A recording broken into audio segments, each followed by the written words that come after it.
High friends, welcome to my channel. आपण आज बनवूया टिफिन रेसिपी। तर मी इथं आज पोह्याचे थालीपीठ बनवले आहे। रोज टिफिनला काय बनवावं असा प्रश्न आपल्याला पडतो आणि कांदा पोहे करण्यापेक्षा पोह्याचे आज आपण थालीपीठ करणार आहे। त्यासाठी मी इथे 1 वाटी पोहे स्वच्छ धुवून घेतले 2-3 पाण्याने आणि 10 मिनिटं भिजत घातले। मिरच्या घेतल्या आहेत 6, त्यानंतर 10-15 लसणाच्या पाकळ्या आहेत, थोडासा कोबी किसून घेतला आणि राहिलेला कट करून घेतला। थोडेसे मटार घेतलेत, कांदा आणि टोमॅटो घेतला एक कट करून। आपल्याला हे सर्व भाज्या आणि लसूण मिरची मिक्सरच्या भांड्यात टाकून फिरवून घ्यायचं आहे। तुम्ही पाहिजे त्या भाज्या वापरू शकता किंवा यामध्ये आपण कट करून किंवा पेस्ट करून पालेभाज्या सुद्धा घालू शकतो। खूप छान पौष्टिक असे थालीपीठ तयार होतात हे।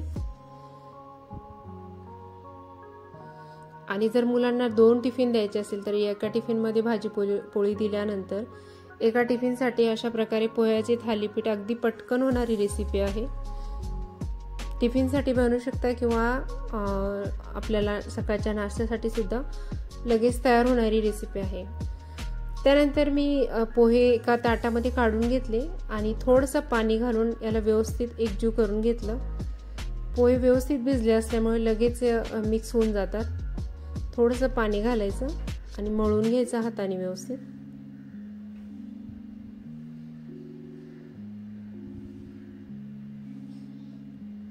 मी जवळपास 1 वाटीभर पाणी वापरलं आणि याला पोह्यांना व्यवस्थित हाताने मॅश करून घेतलं।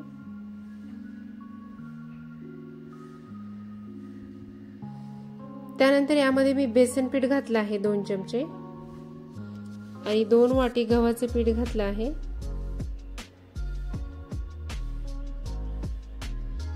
मिक्सर मध्ये फिरवून घेतलेले मिरचीची पेस्ट घालत आहे।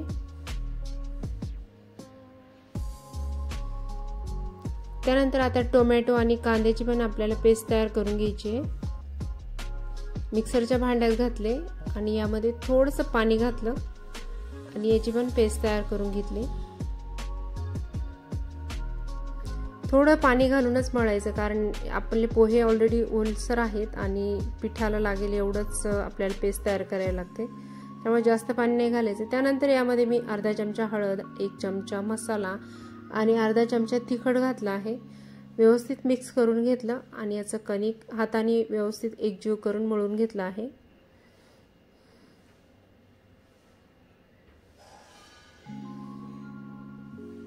मिक्सरच्या भांड्यामध्ये थोडंसं पाणी घातलं आणि याला आपल्याला पाहिजे तसं आपण चपातीला भिजवतो त्यापेक्षा थोडं सैलसर हे कणिक मळून घेतलं। हे बघा, कणिक मळून झालं होतं। तवा गरम करायला ठेवला आणि एक कॅरी बॅग घेतली मी प्लॅस्टिकची, त्याला व्यवस्थित पाणी लावून घेतलं आणि हातानेच याचे थालीपीठ थापून घेत आहे। तुम्ही एखाद्या कॉटनच्या कापडावर सुद्धा हे थालीपीठ थापू शकता। छोटे छोटे थालीपीठ तयार करायचे, म्हणजे जर टिफिन मध्ये द्यायचे मुलांना तर छोटे छोटे दिलेले त्यांना पण आवडतात। त्यामुळे मी असं हाताला मध्ये मध्ये पाणी लावलं आणि थालीपीठ थापून घेतलं आणि मध्येच त्याला होल तयार केले। तवा गरम झाला होता, तव्याला थोडंसं तेल लावलं आणि तयार केलेलं थालीपीठ मी तव्यावर घातलं आहे।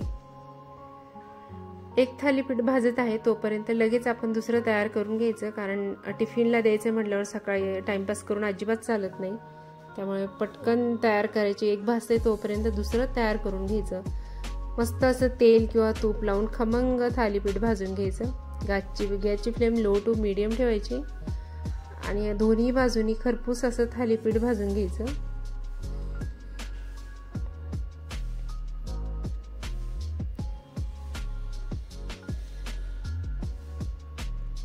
एक थालीपीठ तयार करून झालं होतं आणि भाजून सुद्धा झालं होतं। मी हाताला मध्येच पाण्याचा हात लावला आणि परत एकदा दुसरं थालीपीठ तयार करून घेतलं। जर तुम्हाला वाटलंय की कॅरी बॅग थालीपीठला चिटकते तर लगेच कॅरी बॅग स्वच्छ धुवून घ्यायची आणि पाण्याचा हात जास्त लावायचा, म्हणजे थालीपीठ लगेच वेगळं होतं कॅरी बॅगवरून। चांगलं तेल किंवा तूप लावून मी खमंग असे थालीपीठ भाजून घेतले आणि साईडला काढून ठेवले। टिफिन रेसिपीची सिरीज चालू आहे। तुम्ही जर अजून माझ्या चॅनलला सबस्क्राईब केले नसेल तर नक्की सबस्क्राईब करा आणि हा व्हिडिओ थोडा जरी आवडला असेल तर एक लाईक नक्की करा। भाजून घेतलेले थालीपीठ मी साईडला ठेवले आणि हे थालीपीठ मी दह्याबरोबर सर्व केले आहेत। तुम्ही याबरोबर चटणी करू शकता किंवा मग सॉस जर तुम्हाला वाटतं की मुलांनी सॉस खायला पाहिजे द्यायला पाहिजे तर नक्की देऊ शकता. माझ्याकडे शक्यतो सॉस नाही देत मी मुलांना, त्यामुळे मी दह्याबरोबर सर्व केले. थालीपीठ भाजत असताना याचे जे होल असतात त्यात मध्ये मध्ये थोडंसं तेल घालायचं, म्हणजे छान खरपूस असे थालीपीठ भाजून होतात. खूप छान खमंग अशी थालीपीठ तयार झाली आणि मी दह्याबरोबर हे टिफिनमध्ये सर्व केले आहे. व्हिडिओ आवडला असेल तर लाईक, शेअर आणि सबस्क्राईब करा. तुमचा अमूल्य वेळ देऊन व्हिडिओ बघितला त्याबद्दल खूप खूप धन्यवाद. आपण परत भेटू नेक्स्ट रेसिपीमध्ये. तोपर्यंत थँक्यू सो मच.